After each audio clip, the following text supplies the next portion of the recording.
Welcome to my forever world. We recently transformed a spruce village and built our starter house in the new village we're transforming, the flower forest. Today, I want to build a place to keep our 2 tall flowers and start working on our flower and dyes export for our village, and I thought that building a sunflower windmill would be a cute spot for them all. I also want to build us a cactus farm to start working on our green dye export and get a project board set up for this flower forest village. But before we get started on the builds for today, we need to go bring Arlo over to the flower forest.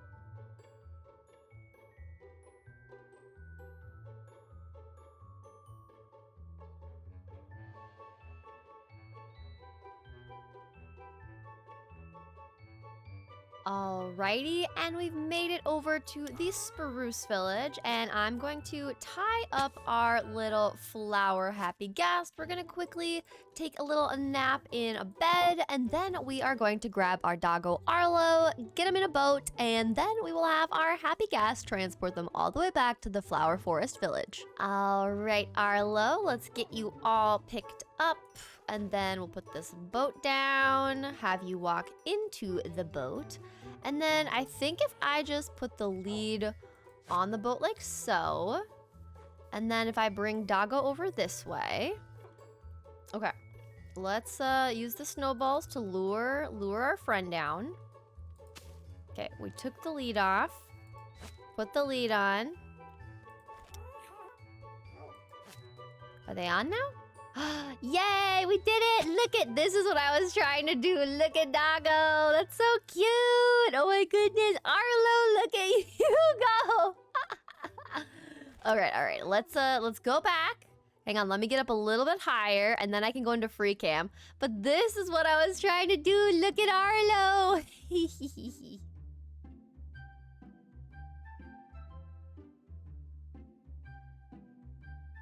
All right, and we are home. Now, I just have to figure out how to get Arlo out. I think, hang on. I think it has something to do with shears. And I should have enough, there we go. I was gonna say, I should have enough iron for shears, but I couldn't remember. Okay, so if I shear this, and then put you back on a lead and bring you back over here, then we should be all set up. There we go. Oops, I did not want to do that. Hey,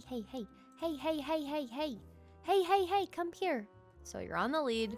Now you're tied up. Okay, perfect. So we've got Arlo over here because we are going to bring Arlo to every single village that we transform, because in real life we have a little white Swiss shepherd pup named Arlo. So of course we have to bring our very bestest buddy with us to every new village. So we have Arlo now, and now we have to figure out where we want to put our little sunflower windmill. And I do kind of think that when I was looking at it before, this area over here, right here, sounds like it could be a really good spot for it. I might flatten this out to like raise it a little bit more, but then if the sunflower windmill is right in here, we can surround it with some wheat fields, some sunflowers, because there's a sunflower valley right over here. And then maybe we can add some like taller, like custom sunflowers. Another thing I do want to mention is I was able to do a live stream, and we were able to go and fight the dragon. We're able to get some wings, and we were able to raid some end cities. So if you noticed, I had a silk touch pickaxe in my hotbar, and that is because I streamed, and we got an ender chest, we got an elytra, and then we have these other 2 boxes filled with little goodies. We've got a bunch more shulker shells, we've got some cool enchanted books, some smithing templates from the adventures, the dragon egg. We've even got a smithing template from the end. We have a second set of an elytra, so we have 2 in total. We've got some dragon heads and just some other goodies from the end. We've got some nice pickaxes.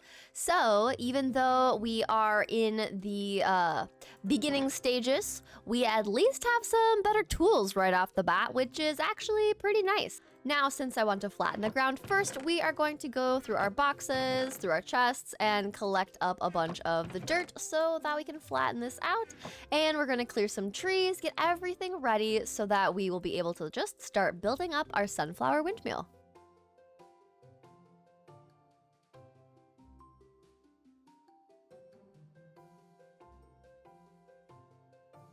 All right, we've gotten space cleared out big enough that I think this will be a perfect spot for our sunflower windmill. Now, if I zoom out in freecam, this is the space that we have, and I think it's gonna be perfect. So the windmill itself is gonna go right in the middle, and I'm thinking, since I want it to be a sunflower windmill, that the base is going to be a pot. We're going to have a long green stem, and then the windmill blades are going to be the yellow sunflower petals. Now, we are going to use a bunch of the terracotta in order to create the pot that we're going to have our little sunflower sitting in. I'm also going to use a lot of birch, but I'll leave that in the chests for now, and we're just going to kind of collect up any bits of terracotta.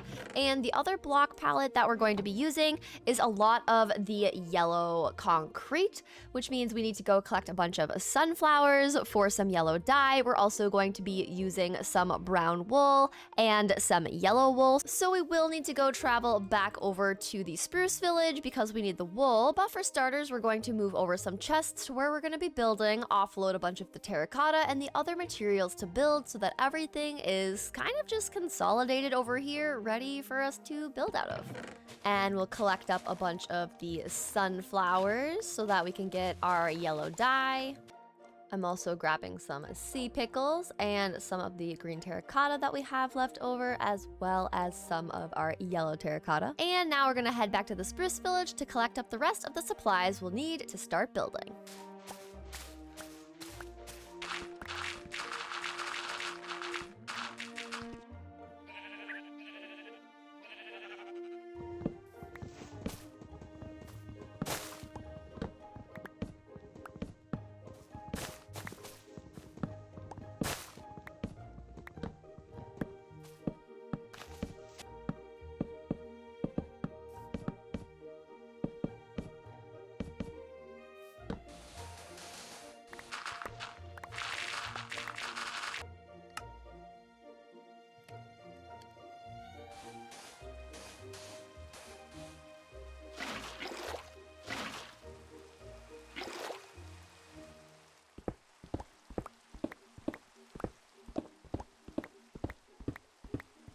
All right, we've got the terracotta for the pot, we've got the yellow wool, the yellow concrete, and the yellow stained glass for the petals. We have the brown concrete for the center of the sunflowers, and we've got a variety of other decorations that we're going to use along the way. So let's get building our sunflower potted windmill.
And after some decorating, some bone mealing up of the wheat field, we finally have our completed sunflower windmill. And I think this is actually the coolest windmill I've ever made. And it totally looks like a sunflower. Granted, I think having flowers around it does help with that too. But this is so cute. I love this so much. I have a bunch of just little sunflowers scattered in here. The bees are pollinating all of the wheat fields and the sunflowers, and we just kind of scattered some beehives around. So there's one right here. If I go into freecam, there's one kind of hanging out up here, but this is what we have, and I'm so happy with how this turned out. Now, as for the interior, this is where we have our little mini cactus farm, and we already have some cactuses growing. I have a beehive in here, so I just kept the honey from that inside this chest. But on the other side, we also have another little cactus chest, but there's just a bunch of hoppers underneath here to collect everything up so that we can just kind of make this still look discreet and cute, but get all of the cactuses. And then the furnaces are here for us to be able to smelt the cactuses into green dye. And behind me, you can tell that we have our 2 tall flowers. I've got a bunch of bones in here that we can have bone meal. So whenever we need a 2 tall flower, we can just come down the row, bone meal the specific one we need, and then put everything back that we don't need. But we've got the 2 tall flowers, we've got the cactus farm, we've got a little beehive in here, and of course spore blossoms for vibes. But I'm actually just so happy with how this turned out. This is just the coolest windmill I've ever made. And even looking on the map, you can tell that there's the wheat fields everywhere, and you can see the outline of the pot and some of the little flower windmill blades, and I think this is so cool. We're slowly transforming this little island, and I'm really excited about it. Now, the next thing that I want to do is create a project board for this flower forest village so that we're able to kind of just keep an eye on the different projects we want to accomplish. So what we need to do is figure out the best place for this, and then we'll just use some of the resources we have in here to decorate it and make it look all cute. As far as where the project board is gonna go, I feel like right in front of here is a perfect spot, but I don't like how there's this level of dirt that's kind of taking up some of the space, kind of blocking the way. So we're just going to trim this back really quickly. And we will take down this tree to clear space. And we're going to use some stripped oak on the sides. And we're going up 5. And to match kind of the oak and copper theme, I figured we might as well use some of our waxed copper for the background. And I have these waxed copper bulbs, which are light sources. So what we can do is put one here, and then I think we'll also stick one at the top. So we'll just quickly pillar up. Place that down, put a button, and then I just scraped off the wax so that we got the achievement, scrape a copper bulb with an axe to make it brighter. So I want it to stay bright, so that means that we're going to need to grab some honeycomb to keep that same shade, but I think this looks really good. And I also want to use cherry for the actual signs on this, so we'll just place them like so, and I think this looks really cute so far. And we'll sleep quickly just to make sure there's no creepers coming up behind us while we build this, so that makes me just feel a little bit better. Oops, we'll scrape it and we'll wax it. There we go, wax on, and we got lighten up. That is pretty cool. And then we'll add a roof to the top of our little project board, and we'll use some cherries. Stairs. We'll also use some cherry slabs. I'm also gonna grab more honeycomb because I kind of like the idea of having honeycomb be what is kind of filling in the roof here. I think that's gonna look really cool. And since we're out of cherry wood, we need to plant and chop down some more. All right, after putting the project board together, I added some tasks that I think are going to be a really good start to this village. We of course need some villager houses, an enchanting table, we need to connect the paths. I want to make a house for our little ghast friend that's hanging out over here, and we also need a name for them. So comment below some name suggestions for a ghast with a pink harness, please. But besides making them a little house, we have some export docks, flower farm patches, which I'm gonna make a little automatic farm, but since when you bone meal the ground in different spots in a flower forest, you get different types of flowers. So we're gonna have different patches to allow us to get different flowers growing and different dyes. We're also going to have some oversized flowers made. I want to try getting into some organics and making some bees and butterflies kind of in the sky here and there. And then it'll look really cool to just have some of them floating and flying above our little flower forest island. But besides that, I also want to make a sniffer sanctuary and sniffer flower farm.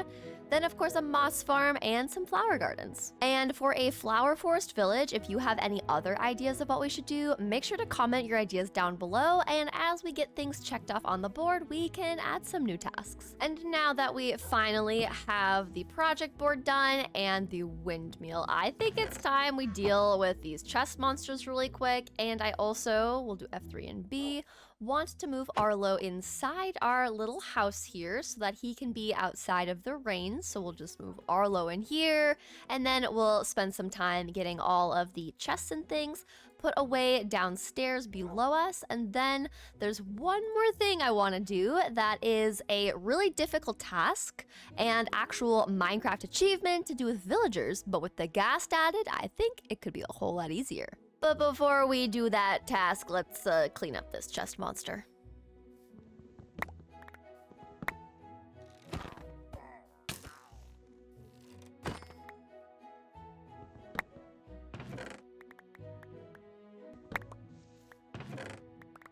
All right, the chest monster is all sorted out, and now the fun task that I want to do does require us to go back to the spruce village because that's where we have a bunch of villagers.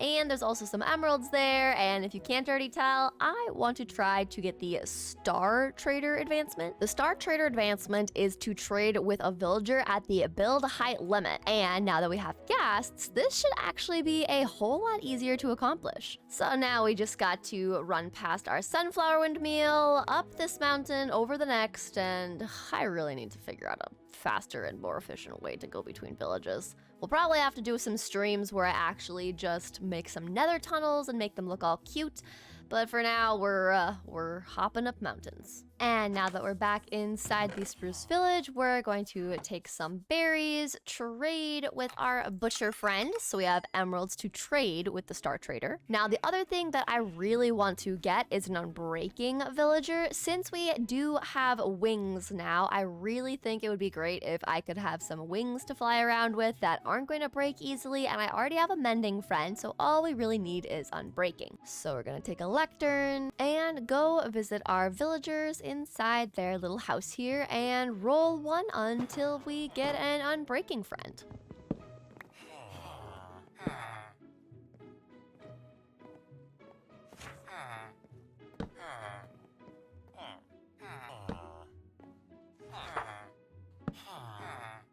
And there we go, unbreaking 3, and we only need 29 emeralds and a book, so let's go get those things. Then we can buy and lock in our unbreaking 3 friend. All right, we've got additional emeralds, we've got snowballs for the ghast, a boat and lead for our villager, and we've got extra books for once we are up at build height. So let's first start by getting our villager out. Now the villager is out of the little house. We'll drag them over to where we have Gaston, because Gaston is going to be the easier one to use since we're already in the spruce village with the villagers. So let's just get our little villager moved over. Okay, lead is off. There was a lead for the boat. So we go like so. There we go, villager is attached. And now I'm on top of Gaston and we have liftoff. Now let's go all the way up to build height and see if this works.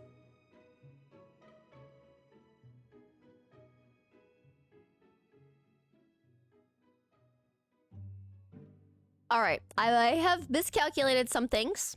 We are currently at 802 feet, and I just realized something. I didn't know that even if I shift and crouch, I can't place blocks on the ghast.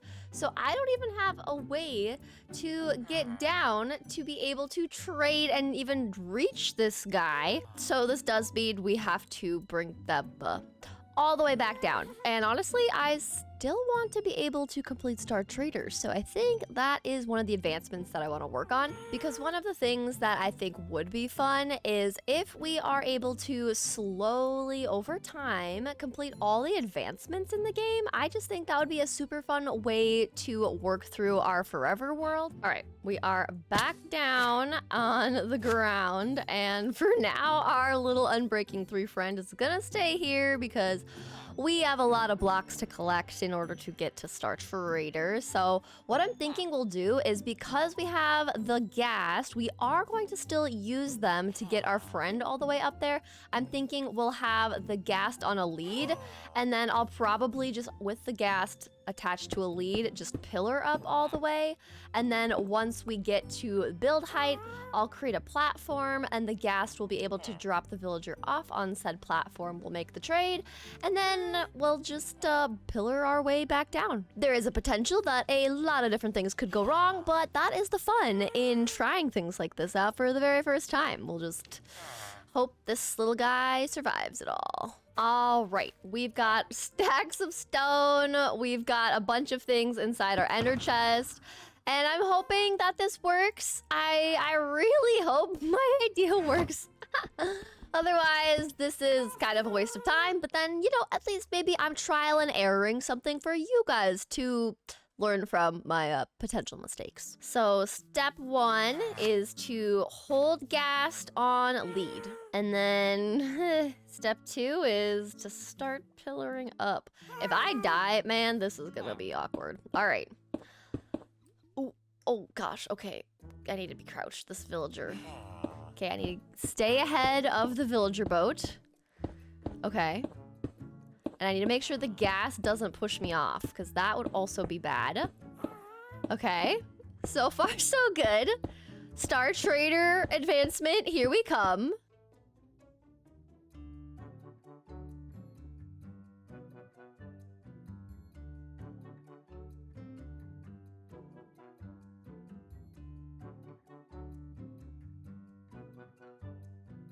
Alrighty, we just hit build limit, but what's really weird is 320 is the build limit, but when I was just flying, I was able to go up so much higher. I was at Y800, so this is very... Oh my gosh, I was crouching during that. Otherwise, that would have been terrifying. That villager almost just knocked me off. Okay, now I can't place anything on here, which actually is problematic. So let's try going a little bit lower, like so. And if I drop down here, all right. This should give us some space to work with the villager. And when I say work with the villager, I mean taking multiple attempts to get the ghast close enough to the platform to drop off the villager without letting the ghast fly away from me. All right, the villager should be pretty close to over top of this. So if I just... Okay, villager is officially up here, so that's good news. Then if I hold the snowballs in the offhand to keep the ghast around, then if I come up here, and then I can't build any higher than right here. So technically, if I get the villager to come up here, that's build height, so I can't build this high up. But if the villager is right here and comes on this level, there we go. We got Star Trader. Trade with a villager at the build height limit. Oh my gosh, please do not hurt yourself, buddy. Yay, we did it. We got an advancement. Look at us go. Now we just need to safely bring this guy back down. Actually, villager could honestly probably just full send it down into the harbor, and then I'll just ride the ghast down. So let's just try breaking the floor underneath the villager, hoping they survive the fall, and then the ghast will just bring me down nice and safe. You know, even though this was a bit chaotic, it also was pretty fun to be able to get the Star Trader using the ghast. I think that worked pretty good. You know, it didn't have the same effect as I initially thought, just like flying up with the ghast would have. But we used the ghast to be able to get Star Trader, which is a pretty fun way to get that advancement. And now for the moment of truth. Hopefully they will survive. Oh, they're just down there. Okay, cool. And actually, for the sake of not having a giant pillar of stone, I'm just going to dig our way back down. And looky there, our villager made it down safely. I'm really glad boats work so well. And we have our ghast friend following us for all of their snowball needs. So everything worked out perfectly. All right, we've got our villager in place. So unbreaking 3 and mending are now together. And I'm gonna bring these unbreaking 3 books so that we can add them to our wings. And we're also gonna take a quick little pit stop over at our mending friend to grab a mending book for our wings as well. And we'll grab some spare mending books. And now that we are back inside the Flower Forest village, I'm going to set up a anvil right here, and we're going to add our books onto our wings. So first we'll combine an unbreaking and mending book, 2 versus 3. So we'll go with 2, and then we will call our wings the usual little wings, and now we have unbreaking 3 and mending wings. Ironically, my only issue is I don't have any rockets or gunpowder or anything of the sort, but at least we've got our wings now. And on that note, that is going to wrap up today's episode. I hope you enjoyed seeing our sunflower windmill get built up and all of our wheat fields. I think this adds so much to the area, and I'm really happy with how this turned out. Make sure to comment a name suggestion for our guest friend and any other projects you think we should add to our task board, and I will see you in the next episode. Bye, everyone.